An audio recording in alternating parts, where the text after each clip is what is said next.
Chers candidats au BEM, bonjour. Aujourd'hui, c'est notre dernière séance. Nous accueillons 2 candidats au brevet comme toi. Il s'agit de Nour Bouayed et de Haddad Abdelkarim du CEM Omar Lara de Bouzaréa. Tu vas t'entraîner avec eux à résoudre une épreuve type. Ensuite, pour te familiariser avec l'épreuve, nous allons te la présenter globalement pour t'informer sur tous ces aspects. Et puis, nous traiterons une épreuve avec eux de façon méthodique. Commençons par la présentation de l'épreuve. Voici l'épreuve du BEM 2012. Observez-la, comment se présente-t-elle?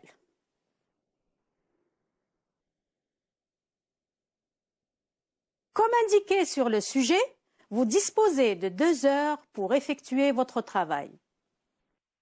Tu le vois, cette épreuve est structurée en 2 parties. La première partie, c'est la compréhension de l'écrit. Cette partie vise à évaluer, cher candidat, ta compétence de compréhension de l'écrit. Elle comporte un texte et un questionnaire. La deuxième partie, c'est la production écrite. Cette seconde partie de l'épreuve vise à évaluer ta compétence en production écrite. Elle comporte un sujet de rédaction ou de production écrite que tu dois traiter en une douzaine de lignes environ. Maintenant, nous allons résoudre ensemble de façon méthodique une épreuve type. Voici le sujet. Comment l'aborder?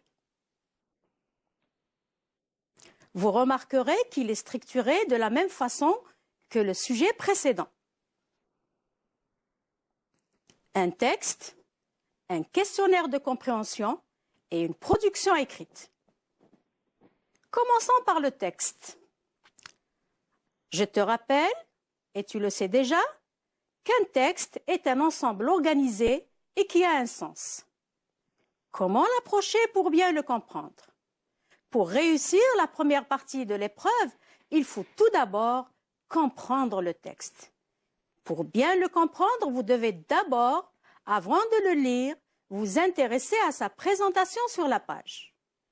Dans un premier temps, observez le texte pour repérer son organisation. D'après sa présentation, vous pouvez déjà identifier s'il s'agit d'un article de journal, d'un poème, d'un texte explicatif ou documentaire, d'une lettre, d'un extrait de roman. Ce sont des indices qui vous aideront par la suite. Alors, à quoi ressemble-t-il? Ce n'est ni un article de journal, ni un poème, ni même une lettre. C'est donc un extrait de roman. Très bien. Ensuite, lisez tout ce qui entoure le texte ou le paratexte, c'est-à-dire le titre, la source, l'auteur, les débuts de paragraphe. Tout cela vous permettra de retrouver le thème, de quoi parle le texte.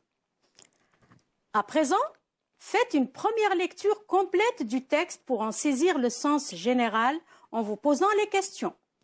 Quels sont les personnages présents dans le texte ou qui parlent dans ce texte? À qui? De quoi? Après cette première lecture, lisez tout le questionnaire.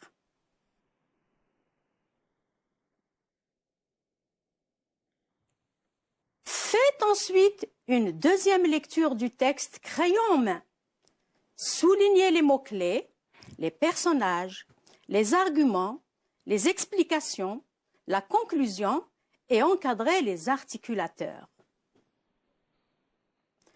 Dans ce texte, on raconte, on décrit, on explique ou on argumente.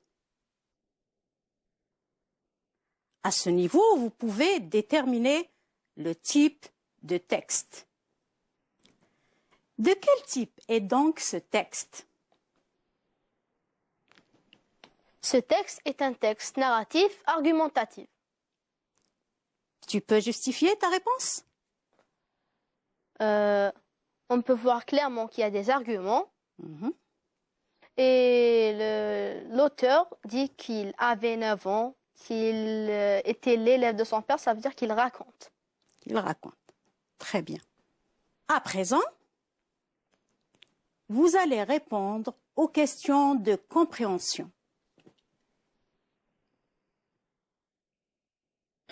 Quelques conseils. Quelle démarche pour bien répondre aux questions?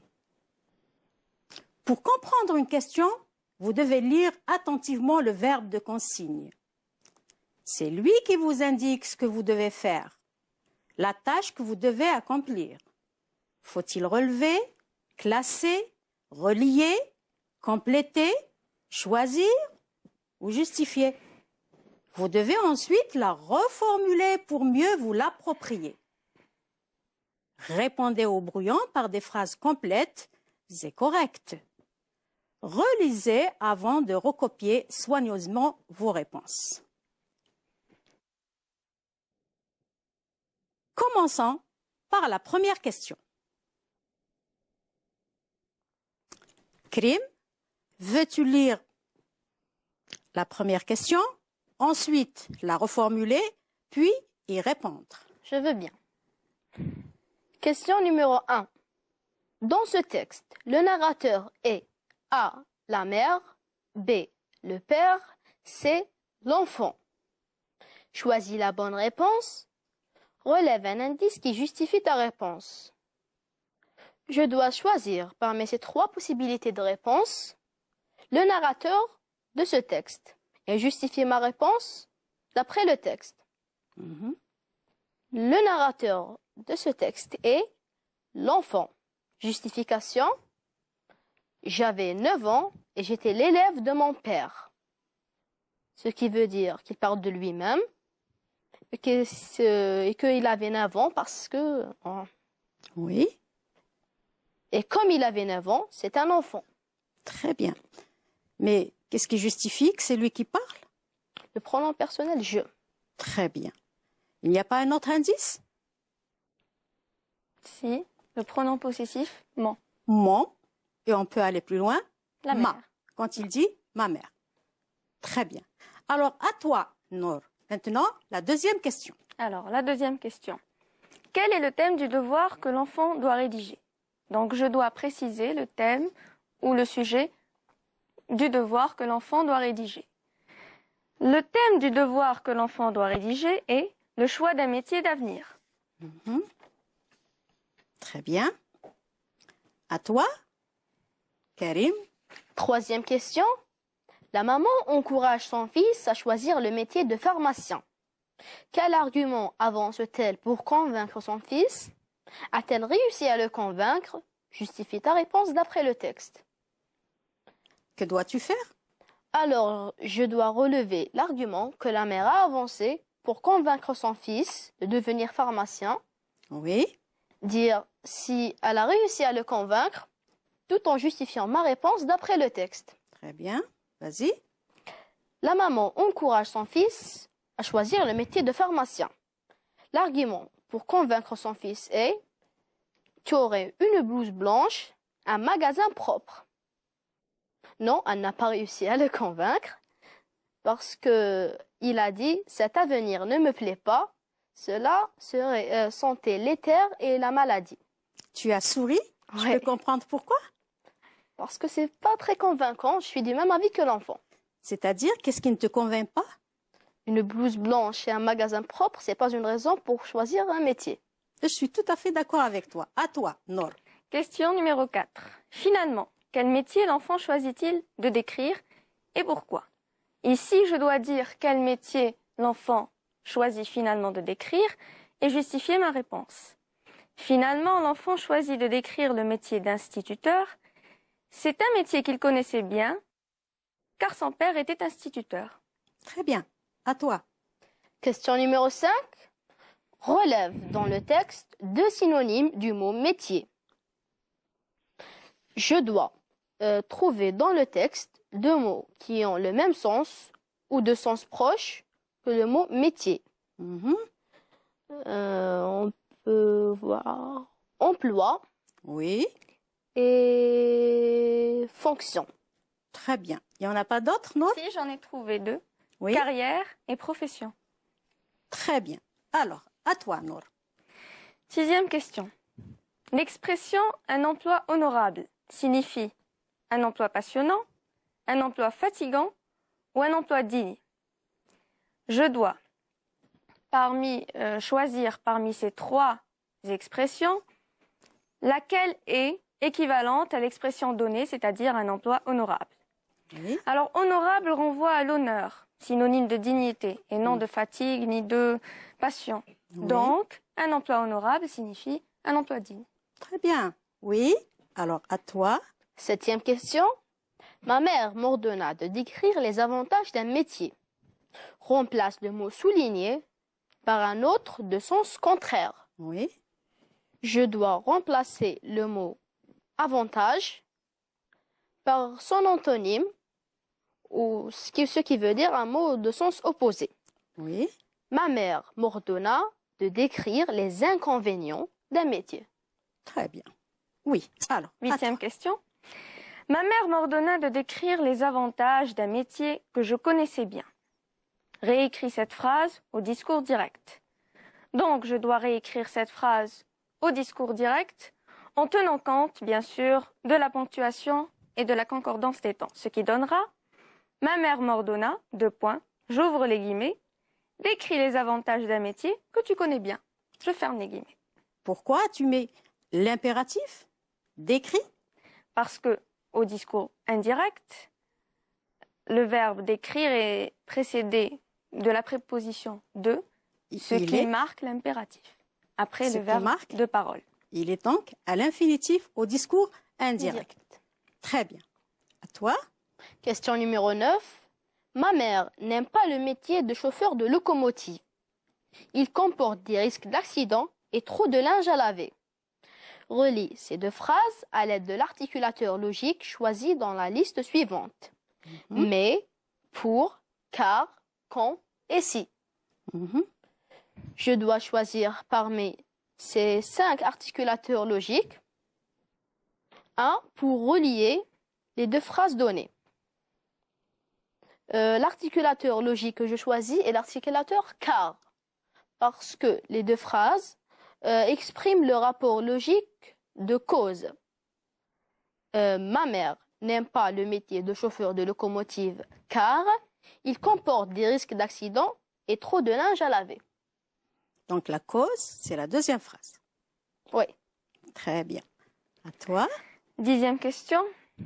Alors, tu n'as encore rien écrit, mais réfléchis donc. Tu as bien une idée.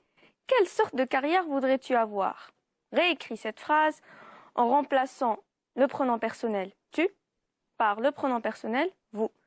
Donc, je dois réécrire cette phrase en remplaçant le pronom personnel de la deuxième personne du singulier tu par le pronom personnel de la deuxième personne du pluriel vous, mais je dois bien sûr garder les mêmes temps et les mêmes modes, ce qui donnera « Alors, vous n'avez encore rien écrit, mais réfléchissez donc. Vous avez bien une idée. Quelle sorte de carrière voudriez-vous avoir ?» Très bien. Donc tu as apporté des changements. Oui. Alors, au niveau des verbes, Oui. vous n'avez, qui était précédemment tu n'as. Oui. Réfléchissez, qui était précédemment réfléchi. Oui. Et voudriez-vous, qui était avant voudrais-tu. Très bien. D'accord. À toi. On a terminé le questionnaire. On passe à la production écrite. Passons donc maintenant à la production écrite. Lisons le sujet. Quelle démarche adopter pour produire à l'écrit? Pour réussir cette deuxième partie, vous devez lire le sujet attentivement et le reformuler. Pour éviter de faire un hors-sujet, il faudra ensuite l'analyser en soulignant les mots-clés. On peut vous demander de donner une suite au texte de départ, de justifier un choix, d'argumenter à travers un dialogue, une lettre, une description, Le thème et les caractéristiques du texte que vous devez produire sont précisés dans la consigne. Quel est le thème de ce texte? Le thème du texte qu'on doit rédiger est le métier ou le choix du métier de l'avenir. Très bien. Quel type de texte devez-vous produire? Ça sera un texte argumentatif. Combien d'arguments devez-vous donner? 3 arguments. 3 arguments. Très bien. Qu'est-ce qu'on vous demande de plus? D'illustrer les arguments par des exemples ou des explications. Ou des explications. Très bien. Vous remarquerez que le sujet de production écrite s'appuie sur le texte de la première partie. Quel temps allez-vous utiliser dans votre production? Alors, personnellement, j'utiliserai le conditionnel présent, qui est un Pourquoi? temps incertain, qui exprime l'incertitude, puisqu'on rêve d'exercer un métier. C'est donc mais un souhait. Mhm. Alors, Et le présent de l'indicatif, parce qu'on doit argumenter en utilisant des choses qui existent, des vérités générales. Mhm. Ou alors, le futur simple. pourquoi pas, le futur simple. Très bien. Revenons à la démarche. Pour produire à l'écrit, vous devez lire le sujet attentivement et le reformuler pour éviter de faire un hors-sujet. Vous devez l'analyser en soulignant les mots-clés. Vous devez travailler au brouillon. Vous devez noter toutes les idées qui vous viennent en tête. Vous devez les organiser en gardant les plus pertinentes. Vous devez également rédiger le plan de votre production. Et vous devez corriger les fautes d'orthographe et de rédaction, par exemple les accords, la ponctuation, les majuscules, les répétitions. Recopiez ensuite soigneusement votre production sur la copie d'examen. Vous devez relire une dernière fois avant de la remettre, car vous pouvez oublier un mot en recopiant ou laisser passer une faute d'orthographe. Organisez bien votre production selon le schéma qui s'affiche sur votre écran. Alors ce schéma, vous le voyez, il y a les 3 parties, l'introduction, le développement et la conclusion. Vous l'avez fait en 4e année.